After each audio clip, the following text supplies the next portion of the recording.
Olá, boa tarde, queridos amigos, amigas. Estamos iniciando a nossa tarefa de hoje, primeiramente estendendo um convite a todos vocês para participarem conosco desta reflexão do Evangelho de Jesus. Se for possível, junte a sua família, aconcheguem-se. Podem, se quiserem, trazer uma jarra de água para toda a família, ou copos individuais, caso sintam a necessidade de um atendimento mais específico pelos benfeitores espirituais.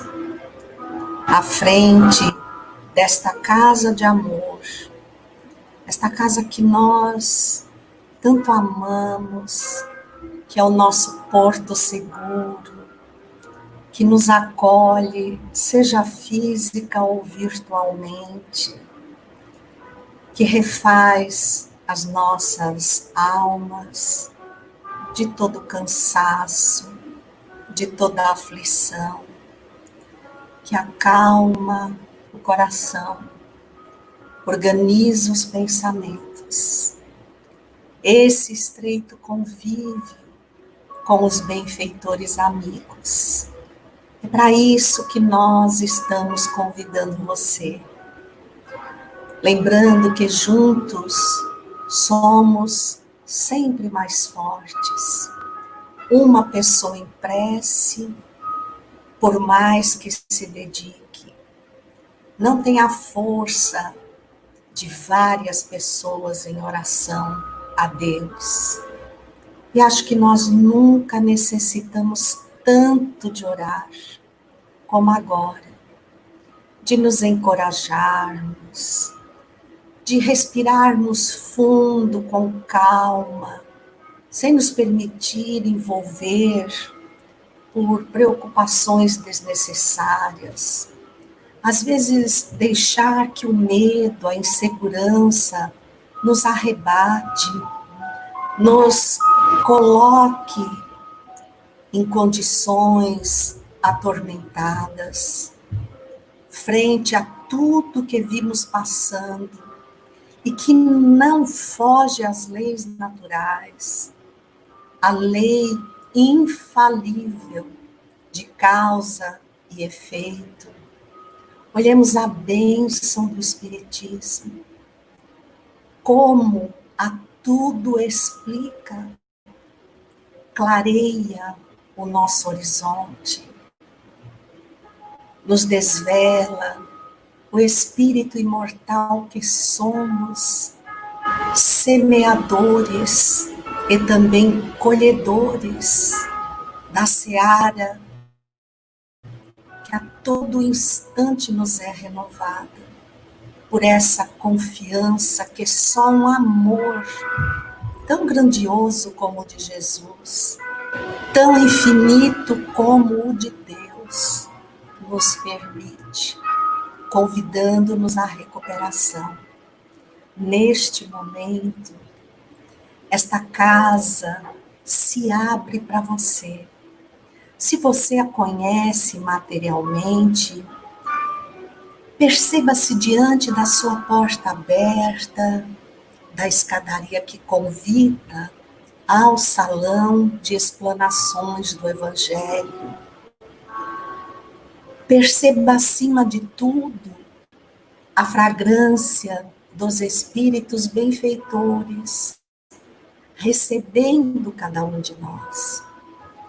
Fomos antecedidos pelos nossos mentores devotados, por espíritos familiares que nos amam e que procuraram informar a essa equipe espiritual as condições em que nos encontramos.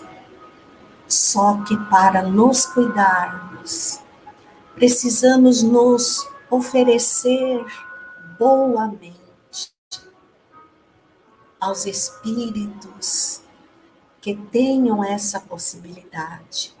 Convide a sua família, vamos nos conectando.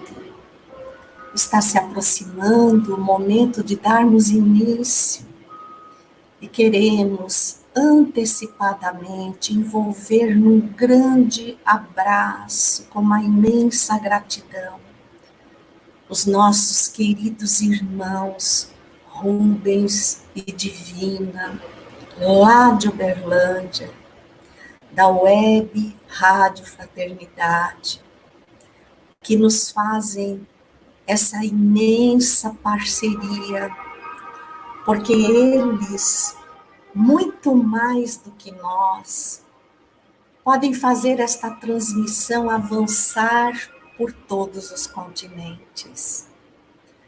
Nós somos brasileiros, ou pelo menos vivemos no Brasil. Então foge ao nosso entendimento saber que em muitos lugares, companheiros espíritas não têm uma casa espírita próxima para onde se dirigir, não têm acesso ao estudo e aos livros espíritas com tanta facilidade como nós temos aqui. Então, para eles, uma transmissão como essa, por mais singela que seja, é como se fosse um encontro com Jesus. Quando lemos o Evangelho, inúmeras vezes, nós vemos citada a imensa multidão que ia ao encontro de Jesus, com muito sofrimento, mas também com muita esperança. Uns traziam a alma em frangalhos, outros o corpo abrigado em moléstias destruidoras. E qual era para eles a grande busca? A cura, através desse encontro com Jesus. E é isso que a Web Fraternidade tem proporcionado ao mundo num trabalho gigantesco. O trabalho da Web Fraternidade prova que nenhum de nós precisa ter em abundância para fazer o bem. Essa transmissão parte de um local singelo, um quarto mesmo pequenino que eu intitulo a Manjedoura de Jesus. E dali se irradia amor, dedicação 24 horas por dia. Parece que eu estou fazendo uma imensa propaganda da Web Rádio Fraternidade, que seria e é profundamente merecida. Mas eu costumo dizer que a Web Rádio Fraternidade é o exemplo que nos convoca a fazer o bem. Onde quer que as nossas antenas espirituais alcancem, emitam o bem. Pelo coração, pela alma, pelo sorriso, pelas mãos, não importa. Seja um retransmissor do bem, do amor do Cristo. Para você que está chegando agora, seja muito bem-vindo. Nós, a família do Lar Espírita Caminho do Cristo, aqui em Santos, estamos iniciando a nossa tarefa do Evangelho. Estamos rogando a proteção, o amparo dos benfeitores amigos, que se desdobram muitas vezes de maneira anônima ao serviço do bem. E convidamos você para a nossa prece inicial. Quando abrimos o coração a Jesus, o divino e incomparável Mestre, o governador espiritual da terra, com ele à frente, nada devemos temer.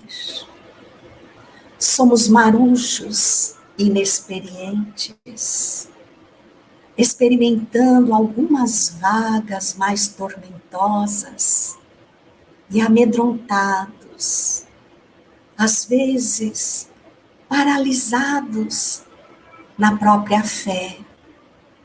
Só conseguimos acreditar que o naufrágio irá acontecer, mas nunca acontecerá. A grandeza espiritual de Jesus, esse irmão maior, conectado intimamente com Deus, é aquele que segue adiante, nos ofertando as maiores oportunidades, nos convidando por todas as formas a nos autodescobrirmos, a percebermos que somos anjos em construção, que se já nos equivocamos continuamente pelo caminho do mal, hoje tateamos em direção à luz. E a única coisa que temos absoluta certeza, Senhor, é que não queremos retroceder. Nós te rogamos que sejas a nossa força, que multipliques a nossa energia para os enfrentamentos necessários. E que por mais se agigantem as dificuldades, nunca te neguemos, Senhor.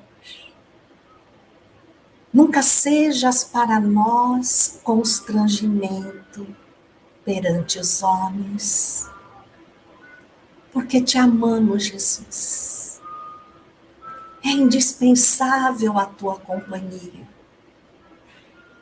E agora, ao iniciarmos a nossa reflexão, sabemos que te movimentas sobre a terra, e especificamente em nossa casa, através de corações magnânimos, como Maria do Rosário, nossa mentora tão amorosa, o doutor José Martins Fontes, engrossando as fileiras dos atendimentos médicos sobre a terra. Assim, Jesus, sob esse contato iluminado, podemos sim obter curas para o corpo, mas o nosso objetivo é ir à causa principal que está na alma.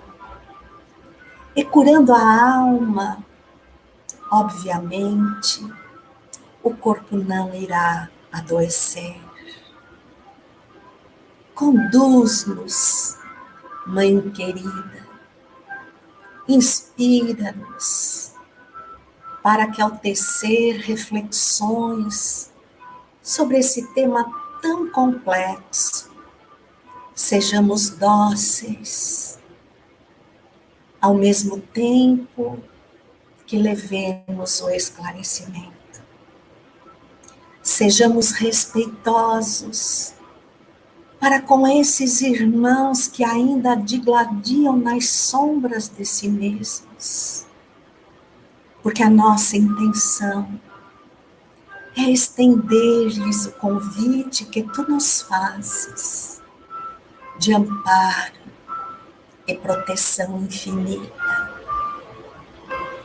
Senhora, que tuas mãos iluminadas, que tuas rosas balsamizantes, como um jardim no mundo espiritual, se espalhem sobre todos os lares conectados a nós, ou à web Rádio Fraternidade, e que o aroma curativo dessas flores que tu preparas com amor e misericórdia possa levar calma, ânimo, alegria de viver e profunda gratidão. Ninguém está sozinho. Se neste momento você se convenceu de que está sozinho, se você está se permitindo invadir por pensamentos ou ideações suicidas, não faça isso. Nós estamos dando as mãos para você. As mãos de Maria do Rosário estão abraçando você agora. Aguarde um pouquinho mais. Ela irá ajudar você. Nós nunca deixaremos você, porque afinal de contas, queremos chegar sim, mas todos juntos até Jesus. Esse mestre que rogamos, abençoar a terra e permanecer conosco, agora e sempre. Que assim seja.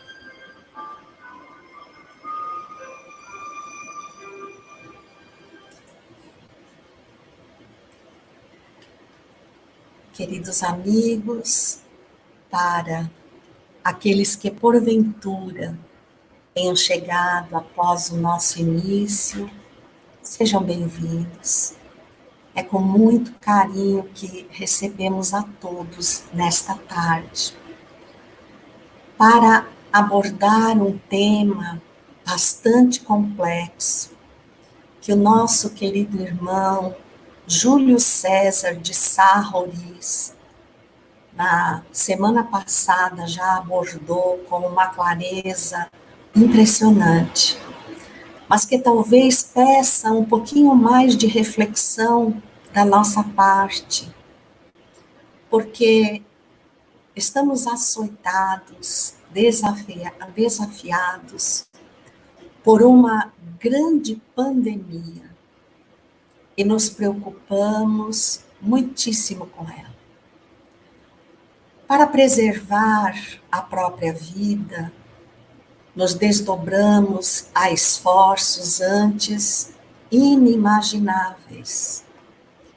Se no início de março alguém nos dissesse que por alguns meses nós teríamos que ficar isolados, nós precisaríamos ficar afastados dos nossos entes queridos, nenhum contato físico, nem um abraço, nem aqueles passeios costumeiros de domingo, nem os encontros festivos.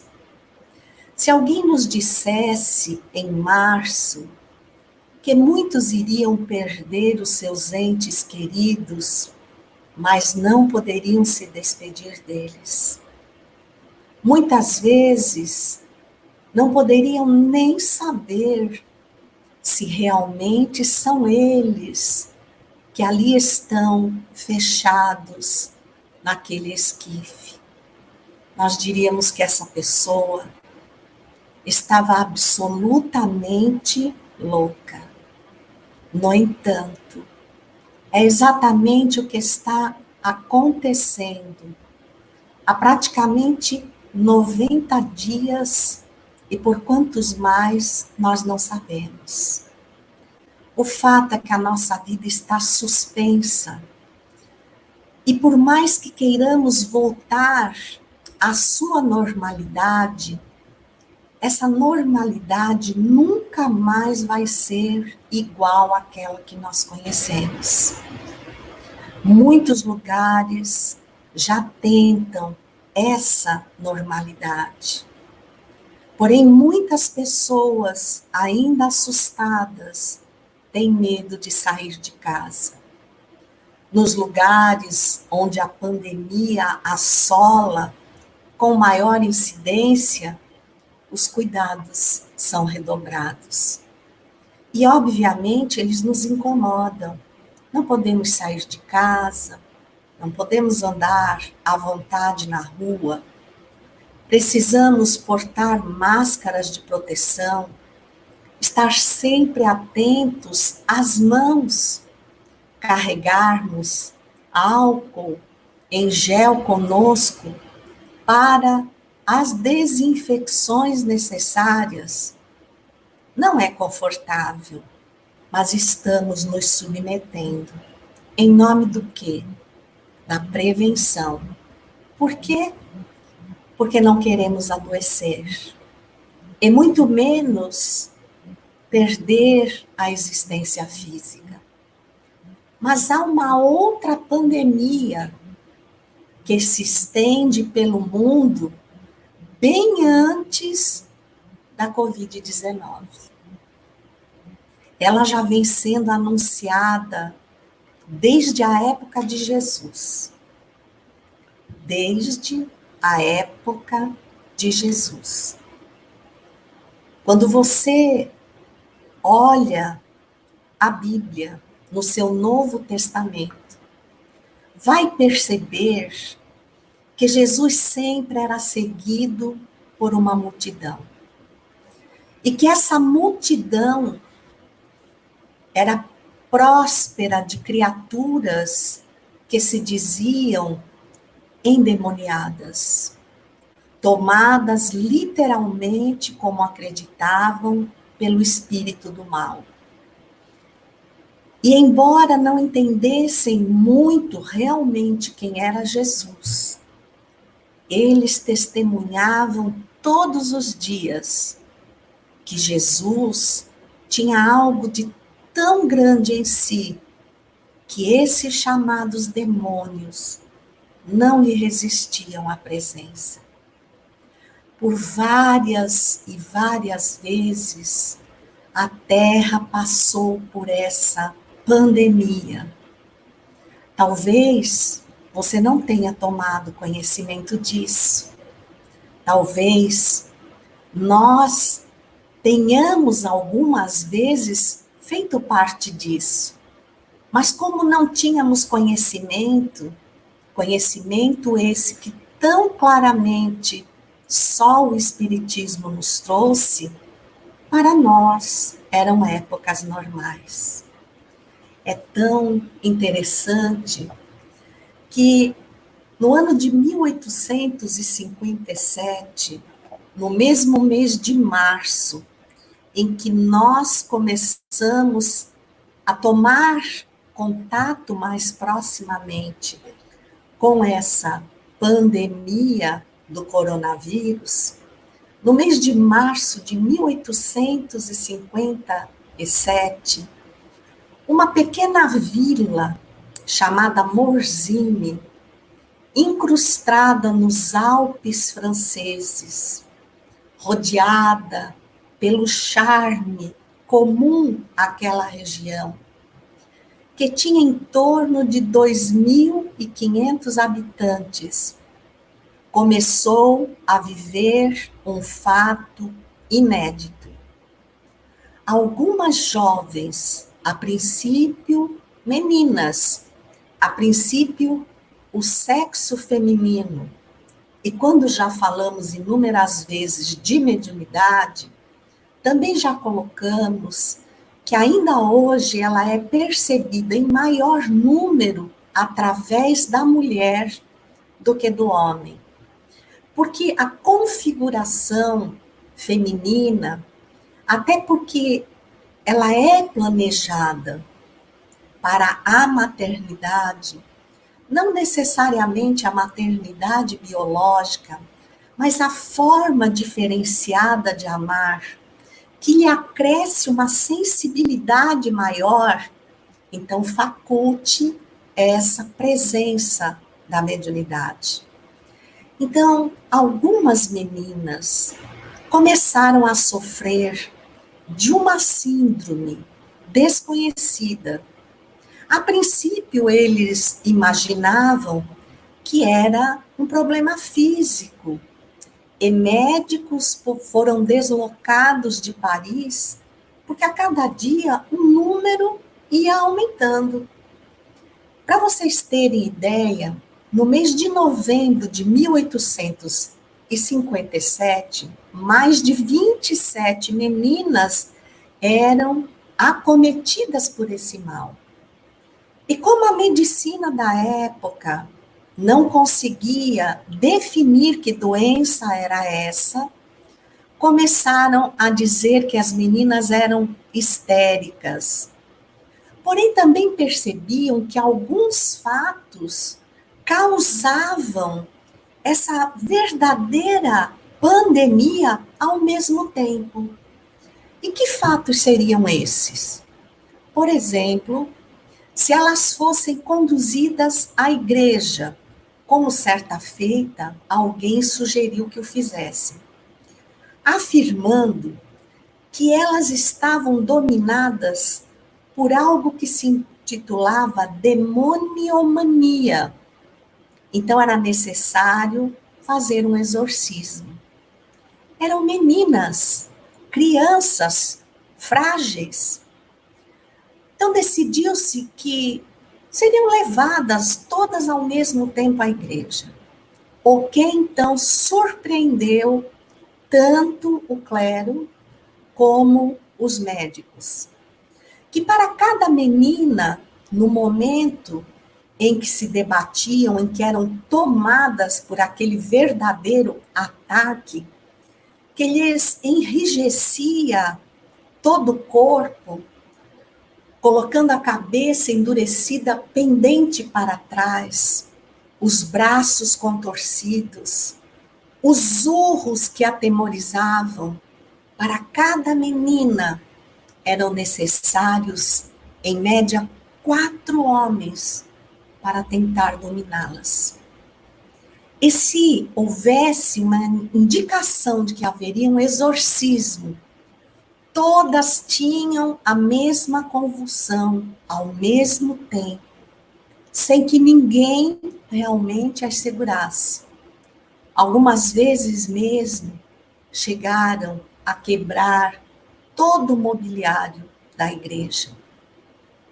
No ano de 1863, já eram mais de 200 pessoas acometidas. Dessa vez, também homens. Em alguns momentos desses 6 anos, eles foram separados, alguns enviados para manicômios na Suíça, e davam conta que estavam curados. Porém, ao se aproximarem do vilarejo, todos eles entravam na mesma sintonia e a pandemia voltava a acontecer. Certa feita, a maior autoridade do clero da França, acompanhado de dezenas de padres, dirigiu-se a Morzine para uma grande exorcização. E quando se distanciavam 10 quilômetros, centenas de pessoas foram acometidas dessa pandemia. E eles conseguiam, embora os entremeios das montanhas, ouvir os urros que em nada se assemelhavam a criaturas humanas. E aí, Kardec vem nos clarear situações como essa, que não aconteceram somente em Morzine, também se abateram sobre outros locais, chamando a atenção do mundo para tal. Chegavam a ser chamados convulsionários. Então, para aqueles que quiserem informações, você pode baixar em PDF a Revista Espírita. Faça-o. Revista Espírita, novembro de 1859. Os Convulsionários de Saint-Médard. onde, à beira de um túmulo de um sacerdote francês, movidos pelo fanatismo de uma fé, sendo por ele acompanhados naquela movimentação, ele que em espírito reconhecia-se impossibilitado de realizar ou de levar qualquer cura solicitada, e via aquelas criaturas se debaterem, convulsionando, de tal forma que alcançavam uma situação anestésica, ou seja, não sentiam nenhum tipo de dor física. E nós conhecemos as flagelações que fazem parte de muitas culturas e ficamos estarrecidos quando aquelas pessoas com flagelos como aquele que foi imposto a Jesus, aquele chicote de pontas de metal com ossos que, ao baterem nas costas, rasgavam as carnes, e essas criaturas não sentirem dor. Isso é um estado de aprofundamento da obsessão, um estado chamado subjugação. E quando o corpo por si começa literalmente a ser manipulado por espíritos, a revelia do espírito ao qual ele pertence, anulando-lhe por total a sua intromissão ou o seu conhecimento, vem o que se chama de estado anestésico, em que a criatura não sente absolutamente nada. Temos também, na Revista Espírita, abril e dezembro de 1862, e janeiro, fevereiro, abril e maio de 1863, o estudo feito por Kardec e também por espíritos que colaboravam com esse estudo na Sociedade Parisiense de Estudos Espíritas, como São Luís, por exemplo, enviando reflexões sobre os processos de Morzine. Esse caso se tornou perturbador na França. Foi tido como um caso de calamidade pública na França.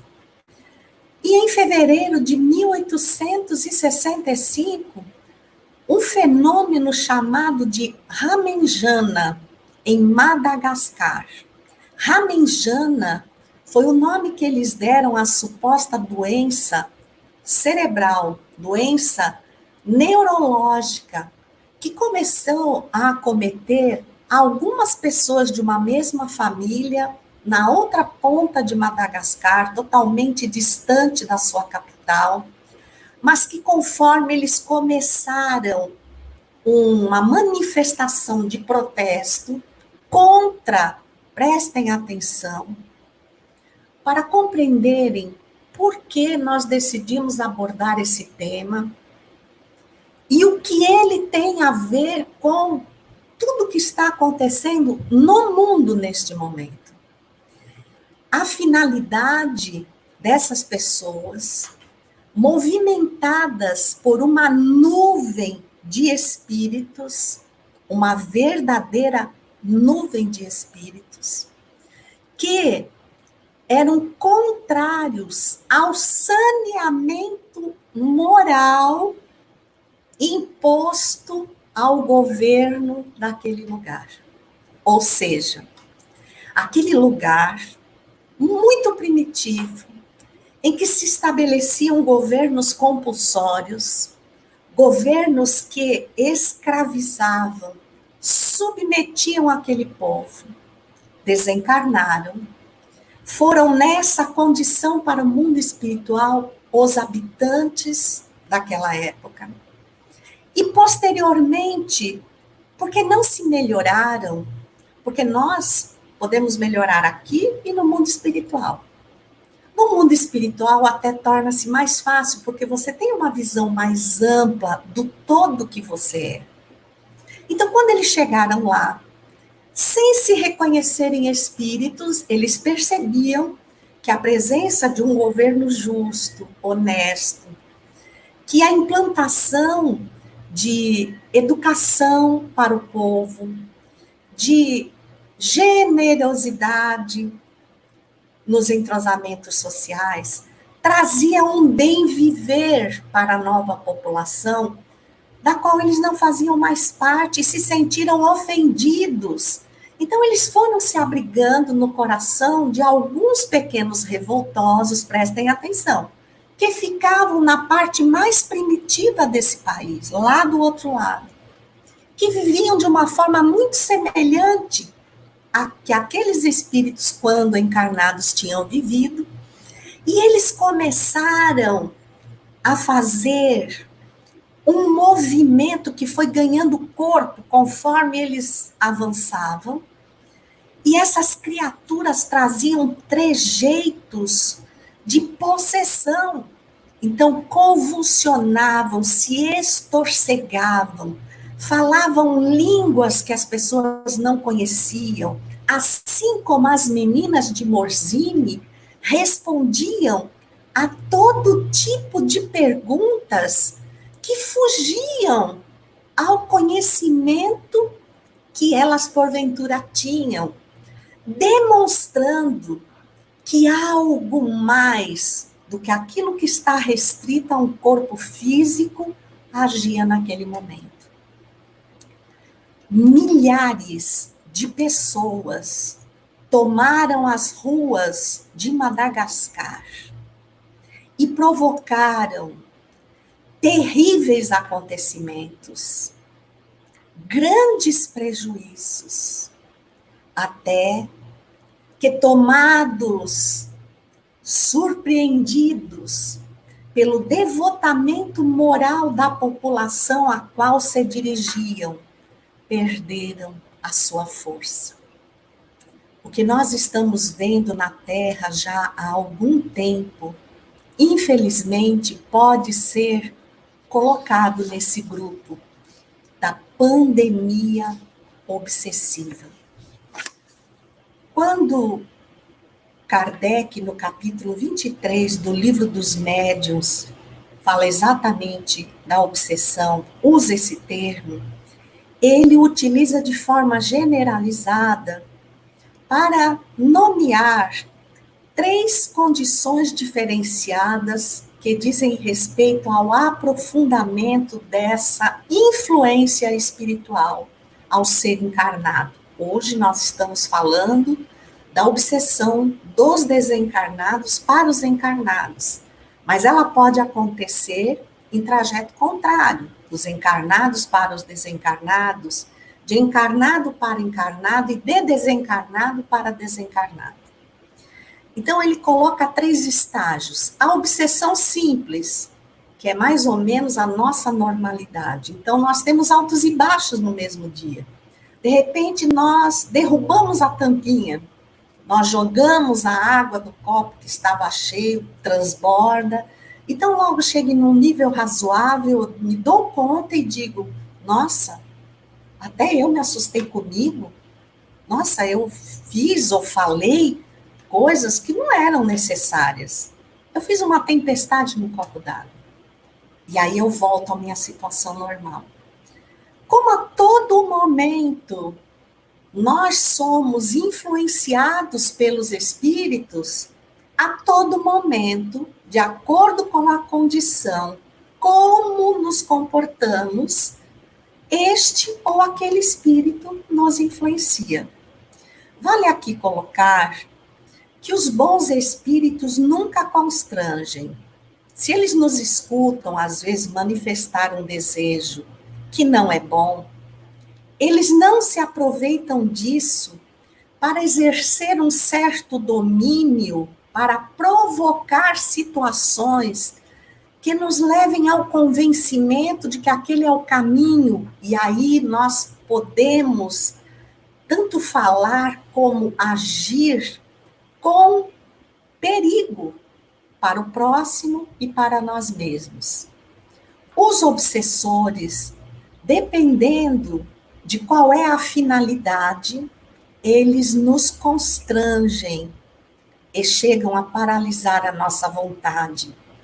Porém, nenhum espírito chega de uma hora para outra e faz isso com qualquer pessoa.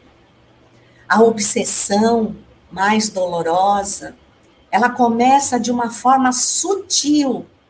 Por isso, Santo Agostinho, tão claramente na pergunta 919 de O Livro dos Espíritos, nos conclama a análise diária de nós mesmos, para ver o quanto fugimos aquilo que realmente nós somos e medir qual o nível e de que qualidade são exatamente essas intromissões dos espíritos em nossa vida. Da obsessão simples, há uma segunda condição que é a da fascinação. Essa torna-se, de certa forma, mais difícil de curar do que a subjugação, porque ela se abriga normalmente no orgulho, na prepotência, na vaidade daquela pessoa. E ela conta com espíritos pérfidos, inteligentes, que conseguem criar objetivos, programar crimes. Só que ela vai limitando essa liberdade de pensamento daquela pessoa, porque se tornam afins no que desejam, nos seus objetivos, e essa pessoa passa a se expor a ridículos, a definições insustentadas, mas que para ela tem uma lógica terrível. Então, nós vamos dar um exemplo, por exemplo, para os espíritas. Aqueles que não leram ainda o livro Perturbações Espirituais, de Manuel Filomeno de Miranda, através da mediunidade segura de Edivaldo Pereira Franco, que faz parte da trilogia Transição Planetária, Amanhecer de uma Nova Era e, finalmente, Perturbações Espirituais. Vamos ver os bastidores das sombras tentando criar obstáculos ao trabalho do bem. Refere-se, nesse caso, às casas espíritas, porque Divaldo presta um serviço incomparável ao movimento espírita do mundo há muitos anos, na altura da sua juventude de 93 anos. E ali ele nos adverte que muitos espíritos se agasalham no coração de criaturas que desejam assumir, de uma certa forma, o comando de algumas tarefas dentro de uma casa, por simples vaidade e orgulho, mas não têm o conhecimento, não estão talhados para assumir essa responsabilidade, mas de alguma forma ela lhes desafia o poder, que não há poder nenhum, há infinita responsabilidade.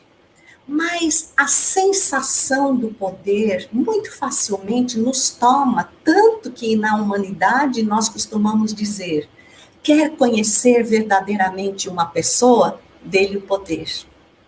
E ela acaba virando instrumento de espíritos que, se você se dirigir ao capítulo 23 do Livro dos Médiuns, tem como palavras usuais Deus, Cristo, amor, caridade, que se modificam, se fantasiam para enganar aquele que, achando que tudo sabe, nada sabendo, não percebe e se expõe ao ridículo, quando todos ao redor o percebem, menos ele. Na subjugação, que pode ser moral ou corporal, vamos lembrar assim, que em 1861, quando Kardec escreveu o Livro dos Médiuns, ele chegou a não aceitar o termo possessão, porque ia contra o que o Espiritismo fala de que é impossível dois espíritos coabitarem no mesmo corpo. E isso é absolutamente óbvio. Quando a gente reencarna, conforme o corpo vai se desenvolvendo, o complexo perispiritual vai se ligando célula a célula. Então, para desligar um espírito de um corpo, é necessário um processo muito difícil, que só se alcança com a morte, o desprendimento definitivo. Mas quando esses espíritos não vão encontrando resistência, até porque extremamente perspicazes, eles jogam os objetivos deles no seu objetivo.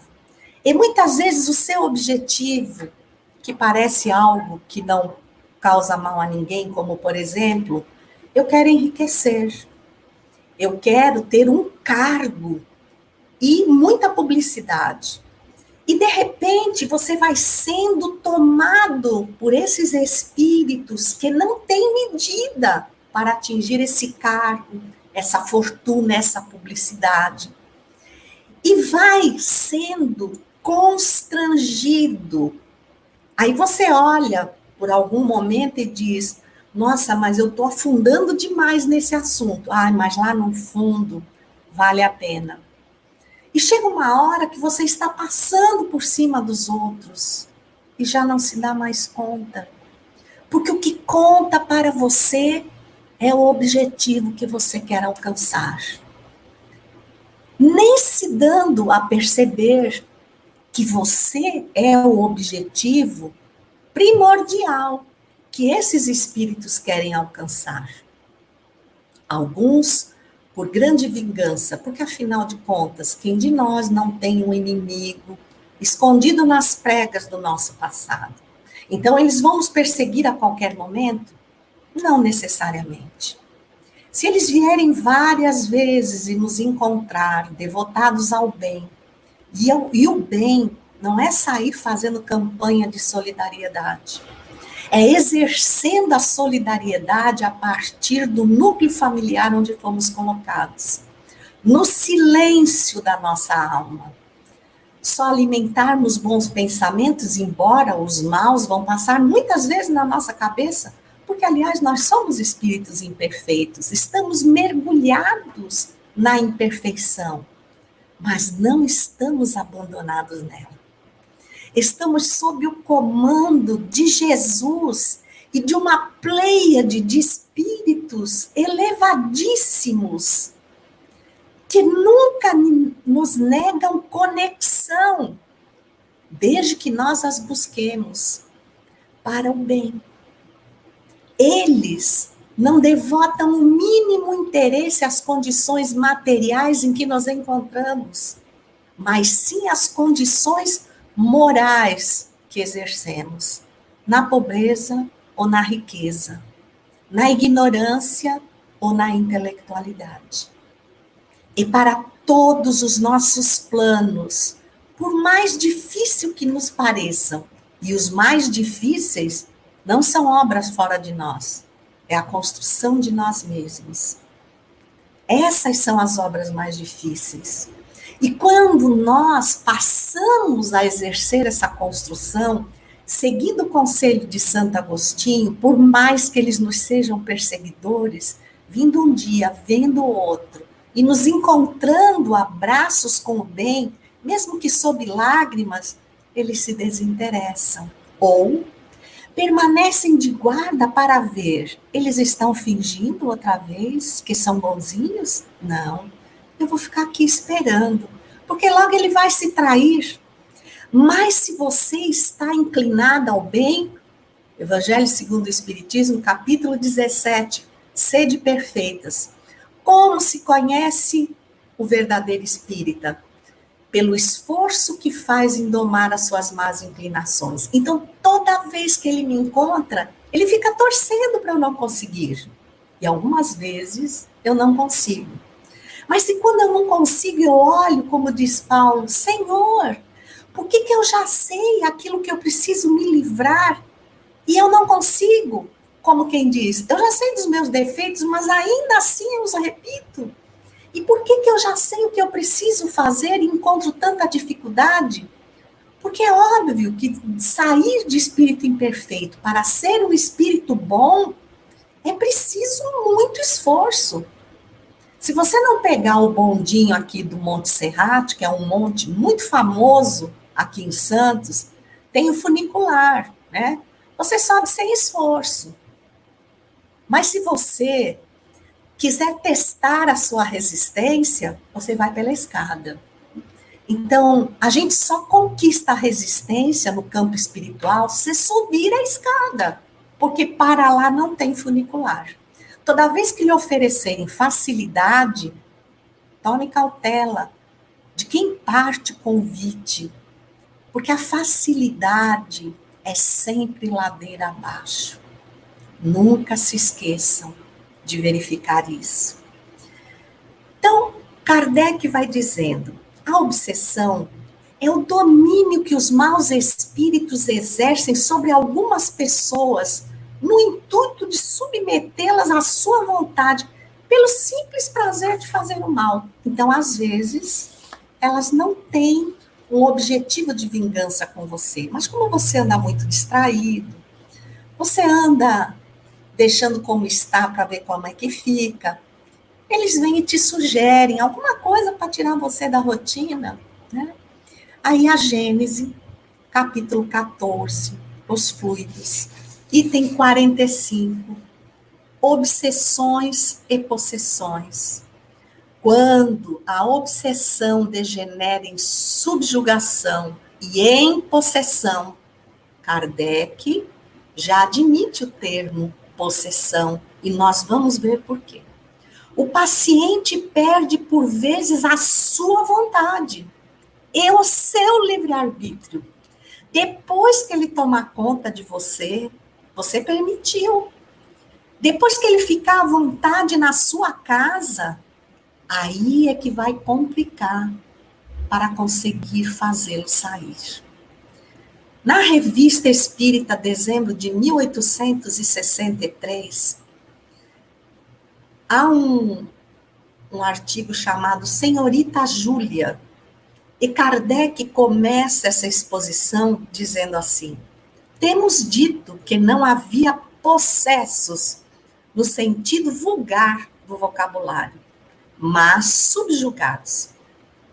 Voltamos a esta asserção absoluta ou afirmação categórica, porque agora nos é demonstrado que pode haver a verdadeira possessão, isto é, substituição, posto que parcial, a de um espírito errante a um encarnado. Como é que isso acontece, gente? Porque eu tenho certeza, tem muita gente aí com medo de perder agora o corpinho, que fez tanto trabalho na academia, embora agora esteja parada, que se submeteu a tantas reformas para estar em dia. De repente, vem um espírito e usa o seu corpo. Como é que é isso? Na subjugação, o obsessor submete ou constrange totalmente a vontade do encarnado, fazendo com que este haja sobre o seu corpo. Então, assim, ele domina a mente do encarnado e o convence a situações ridículas, como lá no Livro dos Médiuns tem um senhor que todas as vezes que cruzava na rua com uma moça jovem, bonita, ele sentia como se alguém o fizesse ajoelhar diante dela e pedi-la em casamento, mas ele acompanhava, embora não tivesse força de reagir. Que força é essa? Força moral. O que quer dizer isso? Olha, quer dizer que se você vai ao centro toda semana, escuta o evangelho, toma passe, acha que o centro é uma parte na sua vida, e quando sai dele, volta a fazer tudo o que sempre fez, que você realmente vai demorar muito para ter essa força moral que Jesus tinha de sobra, tem de sobra, para constranger a presença de espíritos devotados ao mal. Já na possessão, o espírito obsessor age de forma constrita sobre o corpo do obsediado, envolvendo-o sob um manto fluídico. Isso está na Gênesis, capítulo 14, tem 45, que anula totalmente a reação do alienado, porque fica alheio a tudo que se passa com o seu corpo, muitas vezes nem sentindo qualquer dor, como se anestesiado estivesse. Vocês ainda vão mesmo tentar deitar na madeira com pregos, passar em cacos de vidro, passar em brasas quentes? Olha, não vai faltar colaboração para isso. Porque o mundo está permeado de espíritos que não aguardam outra coisa. Pode-se dar uma possessão consentida, como no caso da senhorita Júlia, que convenceu Kardec. O que aconteceu com ela? Ela estava numa reunião entre amigos, era uma jovem, muito jovem, de apoucado conhecimento, muito quieta, mas tinha a mediunidade sonambúlica, então ela facilmente se desprendia do corpo. E aí, um homem que tinha desencarnado, que era do convívio das pessoas que ali estavam, que por sua vez não era do convívio dela, porque ela ali estava para servir, tomou-a. E foi de tal forma impressionante, porque embora ela fosse pequenina, parece que o corpo dela ganhou condições avantajadas, a forma de sentar, de caminhar, de falar, o tom da voz, tudo era exatamente cópia do desencarnado. E aí, alguém que percebeu isso, perguntou, mas tu estás mesmo usando o corpo da senhorita Júlia? Estou. Estás gostando do fenômeno? Muito. Por quê? Porque a carne nos permite usufruir das sensações mais materializadas. Fica aí um aviso para aqueles que são muito apegados aos vícios materiais, né? Bebida, cigarro, a sexualidade, ao poder, à inveja, ao ciúme, que muitas vezes a gente consegue materialmente provocar nos outros e usufruir de uma certa alegria íntima, né, por ver o constrangimento ou o sofrimento do outro. E aí ele se sentia totalmente à vontade e revelou: se eu pudesse, eu tomaria para mim. E tu não podes? Oh, não, eu não posso, porque ele está ligado a ela. E onde é que ela está? Aqui do meu lado, morrendo de rir de mim por me ver exibir os trajes dela. Então, ela via aquele homem usando saia, porque ela via-se nele, né? Ela, então, se divertia. Porém, isso nenhum mal causou. Era a época em que muitos fenômenos aconteceram para despertar, a par de todos os esclarecimentos que Kardec nos trouxe, a fim de que nós, que viemos depois, fôssemos beneficiados e não caíssemos tão facilmente nas malhas da obsessão. Mas, infelizmente, os apelos do mundo têm sido tão efetivos que muitas vezes nós nos surpreendemos fazendo o que todo mundo faz. Embora algum tempo atrás, aquilo não me cabia bem. Eu não aceitava muito bem. A gente se uniformiza. Nós precisamos ser aceitos.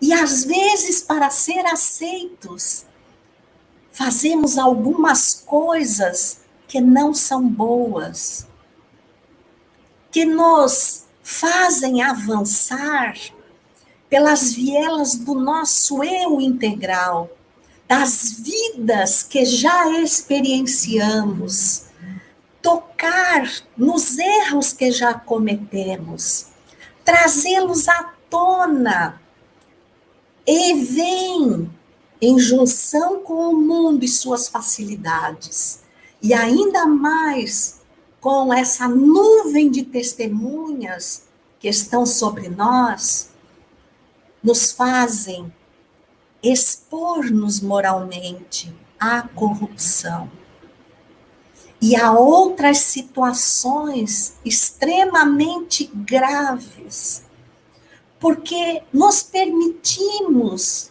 invadir por essa estranheza, por esse espírito ou espíritos que, encontrando sintonia nos nossos quereres, os potencializaram e nos fizeram perder a medida do que é honesto e do que não é.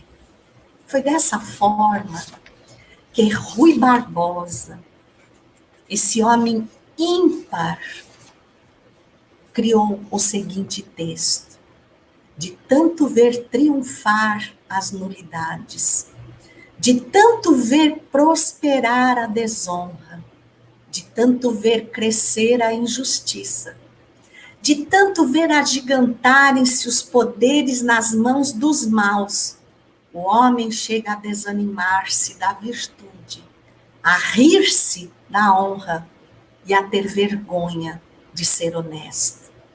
Quantas vezes nós chamamos Mauricinho ou Patricinha alguém que se adequa às normas rigorosas morais da sociedade, que vem sendo tão esquecidas, mas tão esquecidas, que raras pessoas hoje pedem a bênção ao pai, à mãe, aos avós. Pedem licença ou desculpas. Por favor, pedem ou dão satisfações aos mais velhos daquilo que, por respeito, vão fazer. Aceitam os seus aconselhamentos. Não acham que tem que viver tudo, experimentar tudo para saber do que gostam ou do que possa lhes fazer mal. E foi assim que muitos usaram a maconha pela primeira vez, que outros experimentaram a cocaína, ou uma dose de um alcoólico e outra a seguir, para se mostrar mais forte que o amigo ao lado, para não sofrer a zombaria do grupo. E por esse motivo, a menina, que ainda não está inteiramente mulher, entrega-se sexualmente ao mais bonito da turma, para depois ser desprezada, humilhada, recolher os prejuízos que de sã consciência ela não teria feito, mas deixou-se levar. Porque os homens que nós vemos aqui, em todos os setores da sociedade, nas penitenciárias, aqueles que praticaram crimes frios e hediondos, eles não se transformam porque desencarnaram. Eles buscam quem pense como eles, para se locupletarem e se divertirem, e arrebatar um número maior de viciados, de criminosos, de déspotas, de sexólatras, para o grupo ao qual pertence. Às vezes pelo simples prazer de dizer que conseguiram mais um. E nós estamos sendo de tal maneira arrebatados que quem olha de fora vê um rebanho, não vê uma individualidade. Vê uma multidão uniformizada, sinal que era tão comum à época de Jesus. E que a Gênese, no seu capítulo 15, os milagres do Evangelho, no seu item 35, diz assim: os obsedados e os possessos parecem ter sido numerosos na Judéia no tempo de Jesus, o que lhe dava a oportunidade para curar a muitos. Os maus espíritos tinham, sem dúvida, feito invasão nesse país e causado uma epidemia de possessões. No pensamento claro da cidadania, da pessoa que quer o bem para si, para a sua família, para a sociedade onde está, nós vamos mesmo nos convencer que para lutar, porque todos nós temos que lutar em prol da dignidade humana.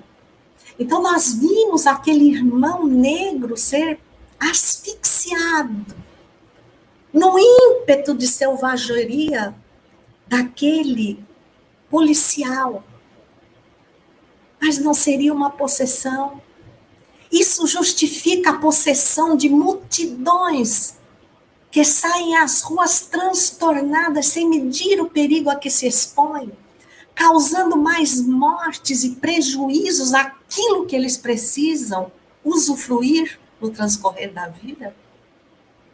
É justo pensar que essa é uma forma digna de mostrarmos àquelas criaturas que eles estão errados e vencê-los pelo bom proceder, porque exatamente nós não nos igualamos a eles.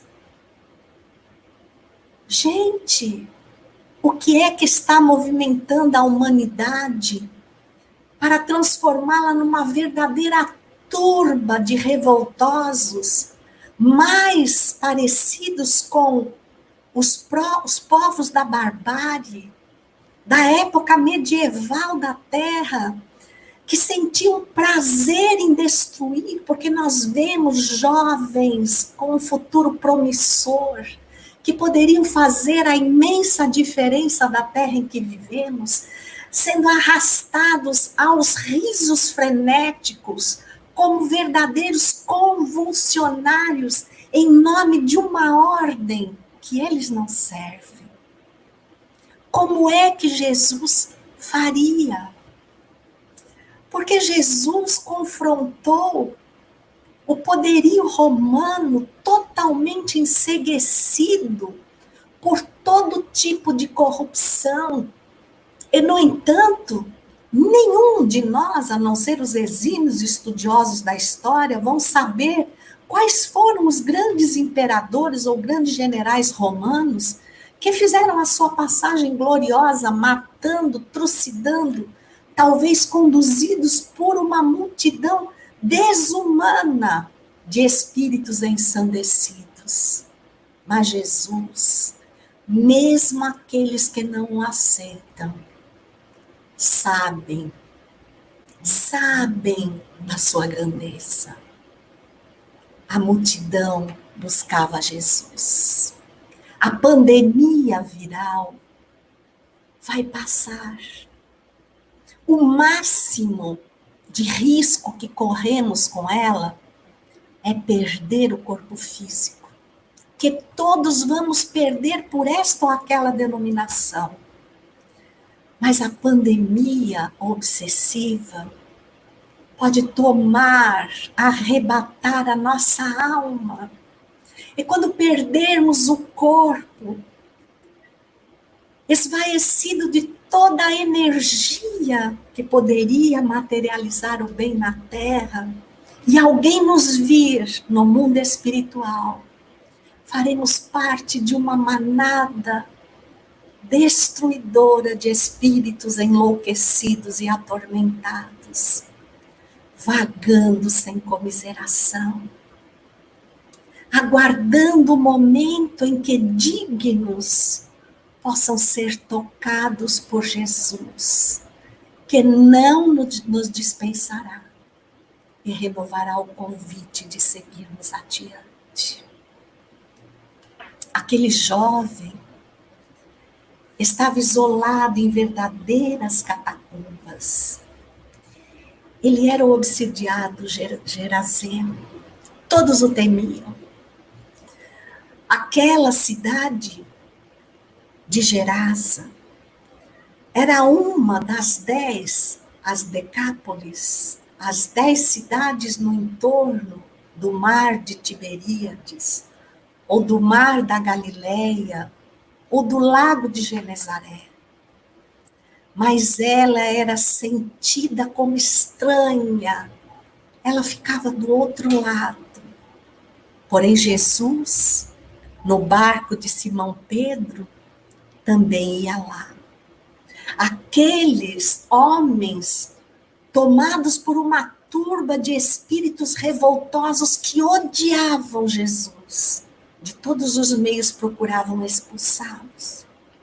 A carne mais amaldiçoada, o animal mais amaldiçoado para eles são os porcos.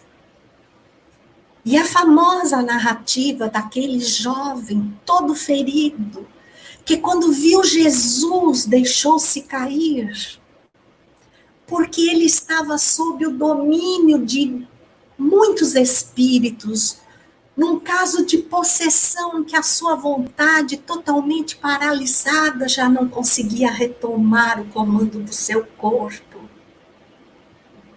E Jesus, só ao envolvê-lo com o seu olhar, disse: afasta-te dele. E quando lhe perguntou como te chamas, o espírito que ali estava comandando aquela turba disse: eu me chamo Legião. E essa legião, segundo a narrativa, deixa aquele corpo e toma a vara de porcos. Não há similitude do espírito humano para o espírito animal. Nós encontramos no livro dos Espíritos, no final da parte 2, em torno das perguntas 538 a 540, que há tanta distância entre o animal e o homem, como há entre o homem e Deus. Então, eles não poderiam fazer no corpo dos porcos o que fazem na similitude energética do ser humano. Mas os porcos os perceberam e, assustados, atiraram-se ao precipício. E aqueles homens não comemoraram a cura daquele jovem, porque eles não eram despertos para as coisas espirituais. Amaldiçoaram os porcos, ou melhor, amaldiçoaram o que foi feito com os porcos, que eles indicavam prejuízos materiais, mesmo sendo animais repulsivos. Sabe o que quer dizer? Que nós muitas vezes preferimos chafurdar-nos nos desvalores morais, na lama da imoralidade, atirarmos-nos aos precipícios morais, do que atentar para uma manifestação do bem que toca o coração de uma alma e que poderia nos contaminar do amor do Cristo. Aquele jovem queria seguir Jesus e Jesus lhe disse: tu ainda tens uma tarefa. Depois, se quiseres, podes me seguir. Aquele jovem provou que estava recuperado, que não mais era dominado por aqueles espíritos. Mas eles não quiseram ver, não quiseram saber, e expulsaram-no. E ele atravessou o lago de Genezaré e foi engrossar a multidão que seguia Jesus, demonstrando como testemunhas vivas de que não importa a condição em que nos encontremos. Quando escolhermos Jesus, nos ergueremos do pó de nós mesmos, da lama da hipocrisia, da imoralidade, e por vontade própria, senhores de nós mesmos, seguiremos definitivamente Jesus.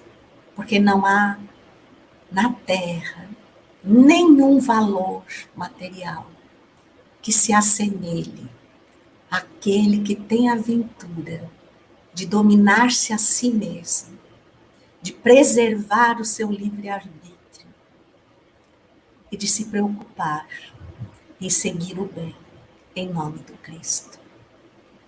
Preparemo-nos para o nosso passe. para a nossa oração final.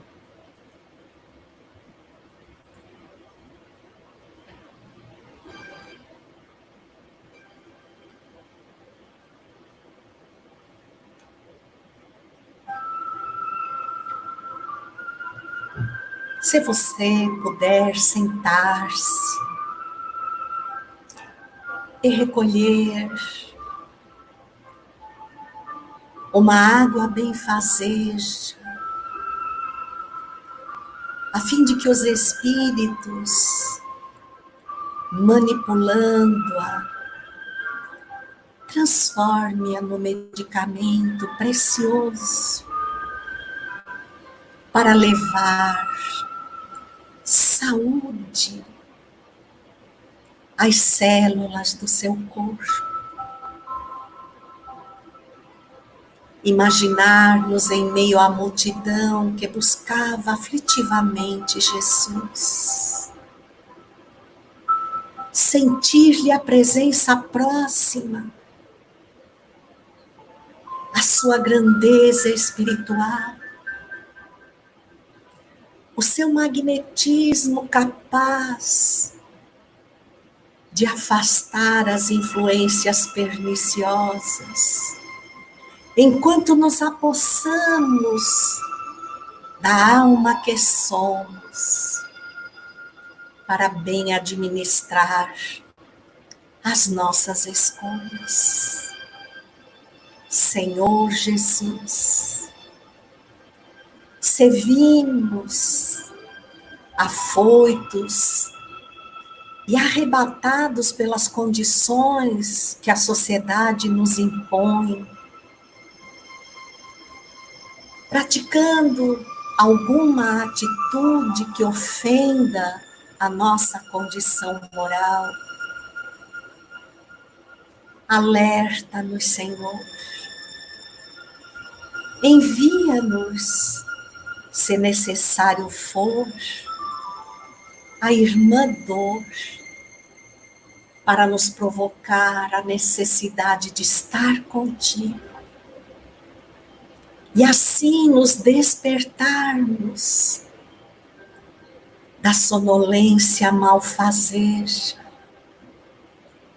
que nos conduzia ao abismo da imoralidade. Senhor Jesus, já vai tão longe o tempo em que te materializastes na terra,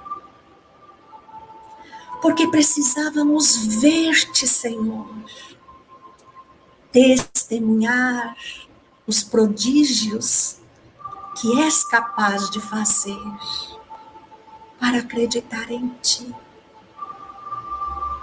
Mas hoje, quando o mundo espiritual se desvelou como o mundo das causas, e tudo clareou ao nosso raciocínio, quando nós mesmos nos descobrimos espíritos momentaneamente abrigados no corpo físico, mas que dele iremos nos despreender, dando continuidade à estrada que percorremos, ora aqui, ora lá, nós cuidaríamos mais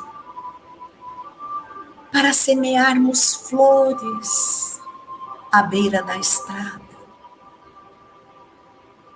Teríamos todo o trabalho com profunda alegria de sulcar a terra, de fazer-lhes a cova, de agasalhar-lhes a semente, mesmo que não pudéssemos nem colher a flor, nem usufruir-lhe o perfume.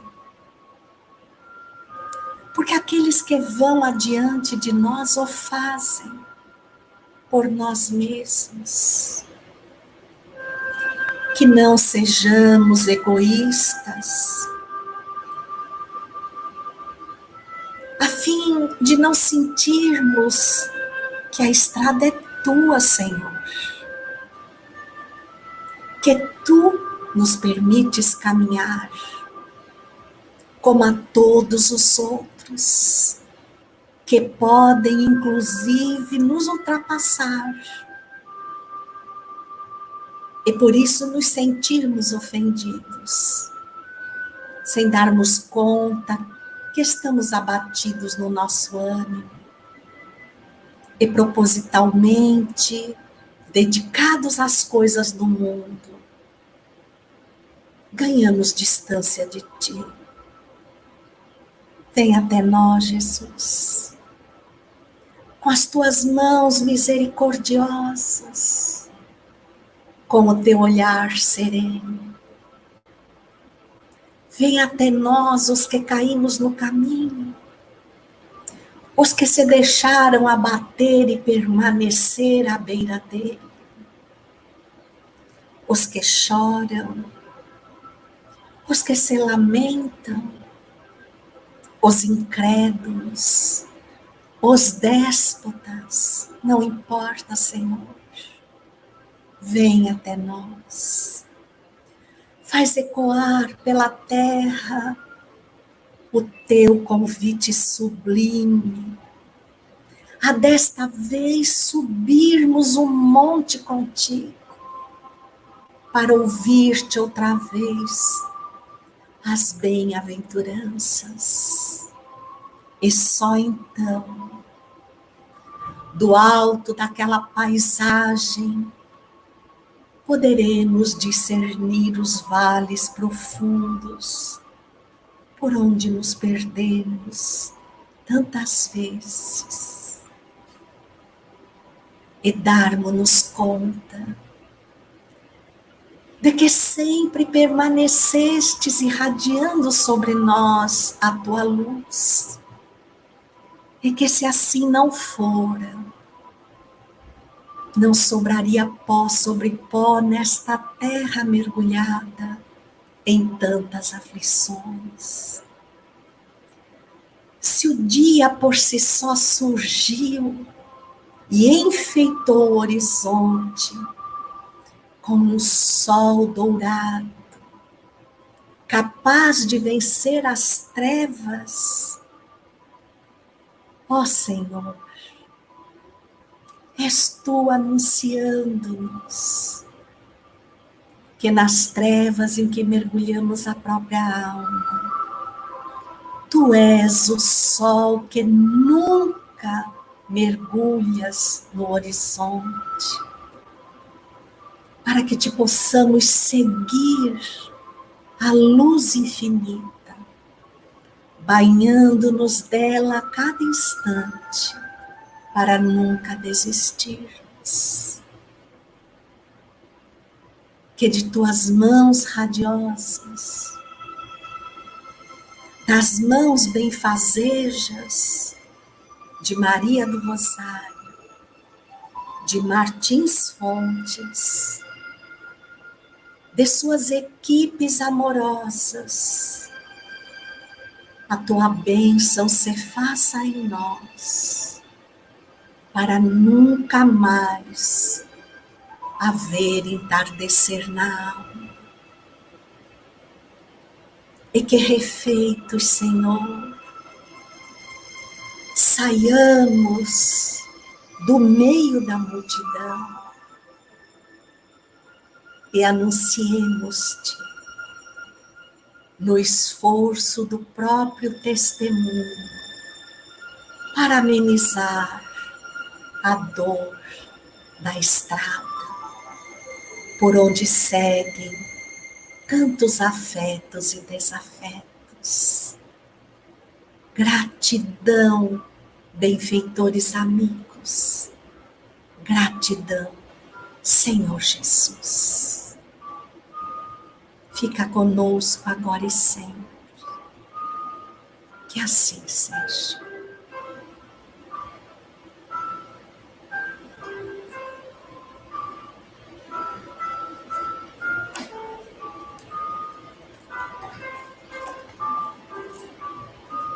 Queridos amigos, No momento da nossa despedida, queremos convidar a todos vocês para estarmos novamente juntos amanhã às 20 horas, com a nossa amiga e irmã que vocês já conheceram, a Carmen Silveira, lá de Cabo Frio, do Rio de Janeiro, que vem abordar o tema transformação da humanidade após Jesus de Nazaré.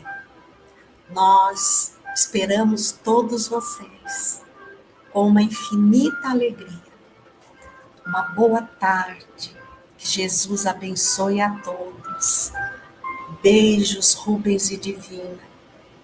Trabalho de Jesus na terra.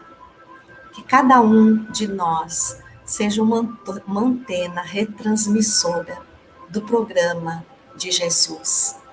Um beijo a todos. Fiquem com Deus.